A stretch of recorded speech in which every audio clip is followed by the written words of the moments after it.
A psychologist or taking antidepressants all across the country, there is a stigma that surrounds mental health treatment. This morning, we are taking an in-depth look at some of the most prevalent mental health diagnoses in the U.S. and how we can stop the stigma. Fox 43's Denise Rogers-Myland shows us how people in our area are using their experiences to help others take steps towards wellness. And I don't think stigma's as bad as it was maybe 10 years ago. But I still think it's there. Nearly 60% of adults living with a mental illness don't seek treatment in any given year, according to the National Alliance on Mental Illness. And when they do, there's an average delay of 8 to 10 years between the onset of symptoms and the first treatment. People are always quick to judge others when there's something that upsets them. And sometimes the behaviors exhibited by people with mental illness are upsetting. Sue Walther and Lynn Keltz spend their days working to open minds about mental health. Both women are strong believers that we need to remove the divider between mental health and physical health. When they go to a doctor, that should just be part of it. If we all were screened from the time we were children until the time we died, it would be normal. I think there would be less stigma. Susan Hine agrees. Having a mental illness, a disorder of the brain, is to me like having a different type of chronic physical disorder. She's the executive director of the National Alliance of Mental Illness York County and the mother of a young woman who lives with bipolar disorder and panic disorder. The same way I wouldn't be embarrassed to speak to someone about a cardiac issue, a stomach issue, or diabetes, I don't want my daughter to ever feel that speaking about having a mental illness diagnosis is something to be embarrassed or ashamed of.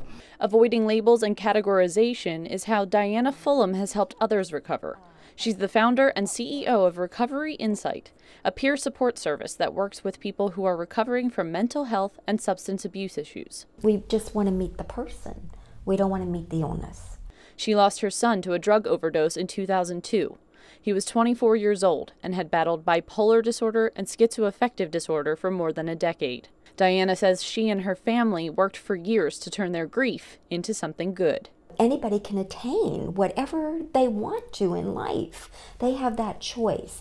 Diana lives with her own diagnoses, major depressive disorder and anxiety.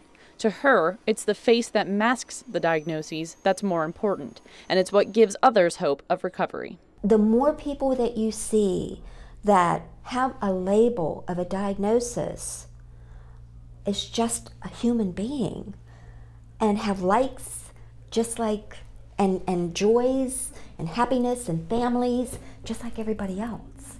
And to make sure symptoms don't stand in the way of that happiness, experts say it doesn't matter where you seek help. It only matters that you do. When it starts interfering with daily life, maybe being able to have a relationship or interfering with having a job, you know, that's where you've got to say to yourself, you know, this might be a little bit bigger than what I'm able to control. And seeking help is not a sign of weakness. On the contrary, it shows enormous strength.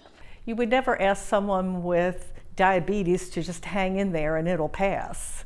It is a disease. You wouldn't ask that of anybody else. There's no reason for them to just hang in there tough because it may not go away. Really, what life does to all of us is sometimes we just have to go down a different road.